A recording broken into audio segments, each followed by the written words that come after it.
பெரம்பூர்லேருந்து கொளத்தூருக்குள்ளே லைவில் இருக்குது, நீங்கள் பார்த்துருப்பீங்க.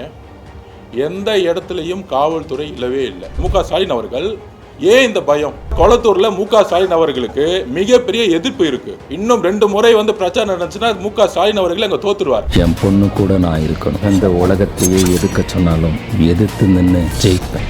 முதலமைச்சர் கேம்பெயின் பண்ண ஆரம்பிச்சாங்க. முதலமைச்சர் டிப்யூசி எல்லாருமே கேம்பெயின் பண்ணாங்க. அவங்க எல்லாருமே அனுமதியை முன்கூட்டியே வாங்கிடுறாங்க. அனுமதி வாங்குறது மட்டும் எங்களுடைய தலைவர் கொளத்தூரில் எங்களுடைய வேட்பாளர் பிரச்சாரம் செய்யும் பொழுது பெரம்பூர்லேருந்து கொளத்தூருக்குள்ளே லைவில் இருக்குது, நீங்கள் பார்த்துருப்பீங்க. எந்த இடத்துலையும் காவல்துறை இல்லவே இல்லை. எந்த இடத்துலையும் இல்லை. தலைவருடைய பாதுகாப்புக்கு எல்லா விதமான ஒய்பிரிவு இருக்குது, தொண்டர்கள் இருக்காங்க. ஆனால் ஒவ்வொரு ரோடுலேயும் எழுச்சியாக வரக்கூடிய மக்கள் கூட்டம், அதுவும் குறுகிய சாலைகள். அந்த குறுகிய சாலைகளில் முக்கியமாக அதிகப்படியான பெண்களும் குழந்தைகளும், நாங்கள் குழந்தைகள் வர வேணாம்னு சொல்லி நான் கையெடுத்து கூப்பிட்டு பொதுமக்கள்கிட்ட சொல்லியிருக்கிறோம். அதே மாதிரி எங்களுடைய கிட்டத்தட்ட ஒரு 400-500 தொண்டர்கள் ரோட்டில் நின்னாலும், ஆனால் காவல்துறை சாலைகளை கரெக்டாக பிளாக் பண்ணணும். எப்படி பெரம்பூரில் பிளாக் பண்ணி கரெக்டான அந்த பிரச்சாரத்தை வடிவமைத்தாங்களோ, அதே மாதிரி இன்றைக்கி கொளத்தூரில் எந்த விதமான பிளானிங்கும் போலீஸ் பண்ணவே இல்லை. இந்த மாதிரி இன்னும் திமுக உடைய தலைவர் அவர்கள் எங்களுடைய பிரச்சாரத்தை முடக்கணுங்கிறது மட்டும்தான் அவருடைய நோக்கம். ஏன்னா இன்றைக்கி நீங்கள் பார்த்துருப்பீங்க, திரு மு.க.ஸ்டாலின் அவர்கள் நாமினேஷன் பண்ணும்போது அவர் மட்டும் ரோட் ஷோ பண்ணலாம். ரோட் ஷோ பண்ணும்போது பக்கத்தில் மக்களே கிடையாது. அவங்களுடைய பவுன்சர்ஸு, அவங்களுடைய போலீஸ் ஆஃபீஸர்ஸ் மட்டும்தான் இருப்பாங்க. ஆனால் உண்மையான மக்கள் கூட்டமும் மக்களுடைய எழுச்சியும் வரும்பொழுது நாங்கள் கேட்குறது ஒன்று தான். சீஃப் எலெக்ஷன் கமிஷன் மேடம்கிட்ட நான் கேட்டது ஒன்று தான். நாங்கள் பிரச்சாரம் பண்ணும் பொழுது இன்னொரு கரூர் சம்பவம் நடக்கக்கூடாதுங்கிறத நாங்கள் தாழ்மையுடன் அந்த மேடம்கிட்ட நாங்கள் கேட்டுக்கிறோம். ஏன்னா அவ்வளோ வழிகள் இன்றைக்கி நாங்கள் பார்க்கும்பொழுது அந்த ரோட்டில் ஒரு அலை உருவாகிற மாதிரி நாங்கள் கொளத்தூரில் அந்த வேன் நிற்கும் பொழுது முன்னாடி ஸ்பாட்டுக்கு போகாமல் முன்னாடியே ரைட்லேயே திரும்பிட்டோம். பேசுகிறது கூட தலைவருக்கு மனசு வரல. ஏன்னா அங்கே வேவ்னு சொல்லக்கூடிய மக்களுடைய அலை அதிகமாக இருந்துச்சு. திருப்பியும் இன்னொரு கரூர் சம்பவத்தை இன்னைக்கு மு.க.ஸ்டாலின் அவர்கள் தன்னுடைய கொளத்தூர் தொகுதியில் நடக்கணும்னு முற்பட்டார். அதனால தான் இன்றைக்கி கொளத்தூர் தொகுதியிலேயே நாங்கள் பாதியிலேயே எங்களுடைய ப்ரோக்ராமை கேன்சல் பண்ணிவிட்டு வண்டியை ரைட்டில் திருப்பிட்டு நேராக இந்த ப்ரோக்ராம் கேன்சல் பண்ணிட்டோம். மு.க.ஸ்டாலின் அவர்கள் ஏன் இந்த பயம்? எந்த தொகுதியில் யார் வேணாலும் பிரச்சாரம் பண்ணலாம். இது ஜனநாயக கடமை, இது ஜனநாயக உரிமை. மக்கள்கிட்ட பார்த்து எப்படி பெரம்பூரில் பண்ண முடிஞ்சு ஏன் கொளத்தூரில் பண்ண முடியல? வில்லிவாக்கத்தில் காவல்துறை சிறப்பாக இன்னைக்கு பண்ணியிருந்தாங்க. ஆனால் போகக்கூடிய ரூட், அங்கேருந்து போகக்கூடிய ரூட்டுக்கு எந்த மாதிரி ஏற்பாடு பண்ணியிருந்தாங்கன்னு எதுவுமே தெரியல. அப்போ ஒரு சில தொகுதிகளில் காவல்துறை நல்லா சிறப்பாக செயல்படுறாங்க, ஆர்ஓவோட பேச்சை கேட்குறாங்க. ஆனால் கொளத்தூர் மாதிரி இருக்க தொகுதியில் ஆர்ஓவோட பேச்சை கேட்குறதே கிடையாது. ஏன்னா கொளத்தூரில் மு.க.ஸ்டாலின் அவர்களுக்கு மிகப்பெரிய எதிர்ப்பு இருக்குது. அவர் இன்றைக்கி எங்களை பொறுத்த வரைக்கும் ட்ரையலில் இருக்கிறார். இன்னும் 2 முறை பிரச்சாரம் நடந்துச்சுன்னா மு.க.ஸ்டாலின் அவர்கள் அங்கே தோத்துருவார். இந்த தோல்வியோட பயத்தில் தான் இந்த காவல்துறையையும் இந்த கவர்மெண்ட்டோடைய மிஷினரியையும் இப்போ இல்லை, கடந்த 8 மாதமாகவே எங்களுக்கு எதிராக மு.க.ஸ்டாலின் அவர்கள் எங்களை அதை மிஸ்யூஸ் பண்ணிட்டு இருக்காரு. சென்னை மாவட்டத்தில் மட்டும் சொல்றீங்களா?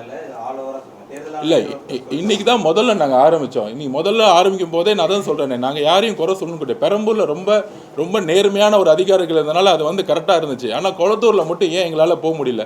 அவர் ரோட் ஷோ போகிறாரு, மக்களுடைய செல்வாக்கு என்ன இருந்துச்சு. ஆனால் நாங்கள் உள்ளே நுழையும் பொழுது எத்தனை மணி நேரம் நாங்கள் வெயிட் பண்ணி மக்களோட ஆதரவோடு அந்த கொளத்தூரில் இருந்தோன்னு உங்களுக்கு தெரிஞ்சிருக்கும். இதோட பயம் தான் திருப்பியும் காவல்துறையை ஒரு மிஸ்லீட் பண்ணிட்டு இருக்கிறத நாங்கள் பதிவு பண்ணுறோம். நீங்கள் சொல்லும் போதே அதிகாரம் இல்லாத ஒருத்தர் தான் ஒரு இடத்துல ஆர்ஓ உங்களுக்கு முறையான பர்மிஷன், பெரம்பூர்ல ஆர்ஓ கண்ட்ரோல்ல இருக்க காவல்துறை உங்களுக்கு முறையான பர்மிஷன் கொடுக்குறாங்க ஆர்ஓவோட உத்தரவுக்கு. குளத்தூர்ல கொடுக்க மாட்டேங்கிறான்னு சொல்றது முரணா இல்லையா? ஒரு தொகுதியில ஒரு ஆர்வம் கொடுக்குறாங்க, தேர்தல் ஆணைய கட்டுப்பாட்டுல இருக்க ஒரு ஆர்வம் வந்து கொடுக்குறாரு, இன்னொரு தொகுதியில கொடுக்க மாட்டேங்கிறது முரணா இல்லையா? இல்லை, அதுதான் நான் திருப்பி சொல்கிறேன். ஆர்ஓ பர்மிஷன் கொடுத்தாலும் லாண்ட் ஆர்டர் வந்து அந்த காவல்துறை கிட்ட இருக்கு. என்ஓசிங்கிறது காவல்துறை தான் கொடுக்குறாங்க. நான் அந்த காவல்துறை வந்து இன்னும் முக ஸ்டாலின் சார் சிஎம்மாக இருக்கும் பொழுது என்ன யாரெல்லாம் அப்பாயின்மெண்ட் பண்ணப்பட்டாங்களோ அவங்களே தான் கண்டினியூ ஆகிறாங்க. மக்கள் சக்தி வாய்ந்ததாக ஒரு தலைவர் வரும்பொழுது அவர் உள்ளே விடக்கூடாது. எப்பயுமே காம்படிஷனில் தனியாக நின்று யாருமே காம்படிஷன் இல்லாமல் ஜெயிச்சிட்டு இருக்காரு. இன்னைக்கு ஒரு காம்படிஷன் வரும்போது அந்த போட்டியே வரக்கூடாது, தொகுதிக்குள்ளே வரக்கூடாதுன்னு சொல்லிட்டு காவல்துறையை வந்து அவர் பாட்டி எந்த வித வேலை செய்ய விடாமல் நிப்பாட்டி இருக்கிறாரு. அதுதான் நீங்களே இன்னைக்கு வீடியோ நீங்கள் தான் ப்ரூஃப். ஏன்னா எல்லா மீடியாவும் கூட சேர்ந்தே வந்தாங்க, வேன் பின்னாடியே வந்தாங்க, வேன் முன்னாடியே வந்தாங்க. தொடர்ச்சியாக வந்து எதிர்கட்சிகள் வந்து யாருமே சொல்லலை இது போல குற்றச்சாட்டு. ஆனால் டிவிக்கு தொடர்ச்சியாக பார்த்தீங்கன்னா பிரச்சாரத்துக்கு வந்து எங்களுக்கு பர்மிஷன் தரல, சரியான போலீஸ் பாதுகாப்பு இல்லை, தேர்தல் அதிகாரிகள் சரியா இல்லை, காவல்துறை சரியா இல்லை, தொடர்ச்சியாக அதிகாரிகள் மேலே புகார் சொல்றதுக்கான காரணம் என்ன? மக்கள் அதுதான் சொல்கிறேன். நீங்கள் உங்களுடைய மீடியாவே எங்களை வந்து டெய்லி ஃபாலோ பண்ணுறீங்க. மித்த கட்சி கூட்டம் வந்து ஆர்கனைஸ் பண்ணி கூட்டிகிட்டு வர்றது, காசு கொடுத்து கூட்டிகிட்டு வர்றது, ஒரு எழுச்சியான கூட்டங்கிறது ஒரு இடத்துல 10,000 பேர் நிற்கணும்னா அங்கே 50,000 பேர் எழுச்சியாக வந்தாங்கன்னா அந்த ரோடை பிளாக் பண்ணி ஒரு இடம் ஃபில் ஆயிடுச்சுன்னு வச்சுக்குவாங்க. ஒரு ரோட்டில் 10,000 பேர் தான் நிற்க முடியும் அப்படின்னா 10,000 பேருக்கு மேலே ரோடை பிளாக் பண்ணி அவங்கள டைவர்ட் பண்ணி விடணும். அதை வந்து நாங்கள் செய்ய முடியாது. நாங்கள் என்ன செய்ய முடியும்னா யாருமே கூப்பிட்றதில்ல. நாங்கள் வந்து மித்த கட்சிக்காரங்களாம் பக்கத்து தொகுதியிலேருந்து கூட்டிகிட்டு வராங்க, 300 ரூபா கொடுத்து கூட்டிகிட்டு வருவாங்க. நீங்கள் அதிமுக கட்சியாக இருக்கட்டும், திமுக கட்சியாக இருக்கட்டும், எல்லாருமே காசு கொடுத்து கூட்டிட்டு வராங்க. இயற்கையாக எழுச்சியாக யாரும் ஓடி வந்து எந்த தலைவர்களுடைய பேச்சையும் கேட்குறதுக்கு இன்றைக்கி இல்லை. இன்றைக்கு வரக்கூடிய எழுச்சி உங்களுடைய மீடியா, எல்லா மீடியாவும் ஏன் வந்து தலைவருடைய லைவை வந்து டெலிகாஸ்ட் பண்ணுறீங்க? ஏன்னா இது இயற்கையாக வந்து மக்களுடைய ஒரு கூட்டம் வராங்க பார்க்குறதுக்கு, அவங்களுக்கு பேசுறது கேட்க வராங்க. அப்போ வரும்பொழுது அந்த கூட்டத்துக்கு பர்மிஷன் கொடுக்கக்கூடாதுன்னு நினைக்கிறாங்க. சார், இப்போ குளத்தூர்ல வந்து முதல்வர் அளவுக்கு கூட்டம் வரல, எங்களுக்கு தான் நிறைய கூட்டம் வந்துச்சு அந்த மாதிரி சொல்றீங்க. மக்கள் கூட்டம் நீங்க லைவ் சரியா பார்க்கலன்னு நினைக்கிறேன். ரெண்டு பக்கமுமே ஆயிரக்கணக்கான மக்கள் வரவேற்கிற காட்சி இருக்குது. நீங்க தாவேகா கூட தான் கூட்டம் அதிகமா இருக்கு, நிறைய கற்பனையில பேசுற மாதிரி இருக்குது. நீங்க தயவு செஞ்சு திருப்பி லைவ் பாருங்க. நான் ஒன்னே ஒன்று சொல்கிறேன். நான் ஒன்னே ஒன்று சொல்கிறேன். யாருக்கு கூட்டம் அதிகமாக வருது? இல்லை நான் மதிப்பு அது குறைச்சி மதிப்பு எடுக்க அர்த்தம் கிடையாது. முக ஸ்டாலின் அவர்களோட ரோட் ஷோவில் காவல்துறை 1000-2000 பேர் பாதுகாப்பு கொடுக்குறாங்க. இந்த ஒரு டென்ஷன், ஒரு என்ன சொல்கிறது, ஒரு டெப்த்தான க்ரௌடு வந்து அங்கே வரதில்லை. இதுக்கு வந்து ஒரு தலைவர் வந்து குறைச்ச மதிப்புன்னு சொல்ல, டெப்த்தான க்ரௌடு வராதும் பொழுது ஒரு 2000 போலீஸை போட்டு 10 கிலோமீட்டர் வரைக்கும் ஒவ்வொரு 10 அடிக்கு போலீஸை நிப்பாட்டுறீங்கள, அதே மாதிரி டெப்த்தான க்ரௌடு வந்து இன்னொரு தலைவருக்கு வரும்போது அது எங்கள் தலைவர் மட்டும் கிடையாது, எந்த தலைவராக இருந்தாலும் நான் சொல்கிறேன். அப்போ மக்களுடைய பாதுகாப்பு காவல்துறை அதே மாதிரி ஒரு ப்ரியாரிட்டி கொடுங்கன்னு நான் சொல்ல வரேன். நான் முதல்வருக்கும் இருக்கக்கூடிய ஒரு கட்சிக்கும் வித்தியாசம் இருக்குங்களா சார்? இல்லை, அவர் இன்றைக்கு முதல்வர் கிடையாது, காப்பந்து முதல்வர். இன்றைக்கு அவர் ஒரு வேட்பாளர் எல்லாம் தமிழ்நாட்டில் இருக்க 234 வேட்பாளருக்கும் இன்னைக்கு ஒரே சட்டம் தான். அதை தயவு செஞ்சு புரிஞ்சுக்கோங்க.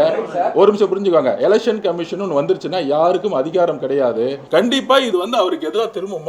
இன்னைக்கு இருக்கக்கூடிய வேட்பாளர் முக ஸ்டாலின் ஐயா அவர்களுக்கு எதிராக திரும்புங்கிறத என்னுடைய பதிவு. முதலமைச்சர் கேம்பெயின் பண்ண ஆரம்பிச்சாங்க. முதலமைச்சர் டிசிஎம் எல்லாருமே கேம்பெயின் பண்ணாங்க. அவங்க எல்லாருமே அனுமதியை வந்து முன்கூட்டியே வாங்கிடுறாங்க. அனுமதி வாங்குறது மட்டும் ஒரு நிமிஷம் அனுமதி கேட்டது 2 நாட்களுக்கு முன்னாடி. அதாவது நீங்க ரூலை புரிஞ்சுக்கணும். 48 hours அப்புறம் தான் வந்து பர்மிஷன் கொடுப்பாங்களா? அப்படிலாம் கிடையாது. இருக்கிற 22 நாள்ல நீங்க பர்மிஷன் வந்து ஆப்ல பர்மிஷன் இல்லை, ரூல்ஸ் தெரிஞ்சுக்கோங்க. பர்மிஷன் ஆப்ல, அதுதான் சொல்றேன். நான் என்ன கேள்வி கேட்க சொல்றேன். எந்த இடத்துல ஆப் ஒரு தொகுதியில, ஒவ்வொரு தொகுதியில ஒரு ஆர்ஓ வந்து பர்மிஷன் கொடுப்பாங்க. அந்த ஆர்ஓ வந்து போலீஸ் ஃபர்ஸ்ட் என்ஓசி வாங்குவாங்க. இதை பிரச்சனையை புரிஞ்சுக்கணும் நீங்கள். அப்போ போலீஸ் என்ஓசி வாங்கணும்னா டிவிகேக்கு முன்னாடி எப்படி போலீஸ் பர்மிஷன் கொடுத்தீங்க, டிவிகேக்கு மட்டும் போலீஸ் வந்து என்ஓசி கொடுக்க டிலே பண்ணுது. மித்த எல்லா கட்சிக்கும் என்ஓசி டக்குன்னு கொடுத்துருவாங்க. எங்களுக்கு மட்டும் காவல்துறை என்ஓசி கொடுக்கலன்னா ஆர்ஓ கொடுக்க முடியாது. ஆர்ஓ ஸ்ட்ரைட்டாக பர்மிஷன் கொடுக்க மாட்டாங்க. ஒவ்வொரு தொகுதியிலையும் ஆர்ஓ வந்து அப்போ காவல்துறையோட என்ஓசி இல்லை. அப்போ காவல்துறை இன்னைக்கும் ஷிஃப்ட் பண்ணாமல் இருக்கிறனால தான் வேணுக்குன்னு திருப்பி டிவிகே பர்மிஷன் கூட இழுத்தடிக்கப்படுது. நாங்கள் முறையிட்ட பிறகு எனக்கு ஆர்ஓ வந்து டக்குன்னு பர்மிஷன் கொடுத்துட்றாங்க. எங்களுக்கு பர்மிஷன் கொடுக்கறதுல இப்போ டிலே கிடையாது. அது வந்து 4 நாளுக்கு முன்னாடி இருந்த பிரச்சனை. தலைவர் விஜய் அவர்கள் வந்து நேராக கமிஷனர் பார்த்து வந்து சீஃப் எலெக்ஷன் கமிஷனர் பார்த்துட்டு வந்த பிறகு எந்த பிரச்சனையும் இல்லை. இப்போ எங்களுக்கு தமிழ்நாடு முழுசு அப்ரூவ் கிடைக்குது. என் பொண்ணு கூட நான் இருக்கணும். அந்த உலகத்தையே எதிர்க்க சொன்னாலும் எதிர்த்து நின்று ஜெயிப்பேன்.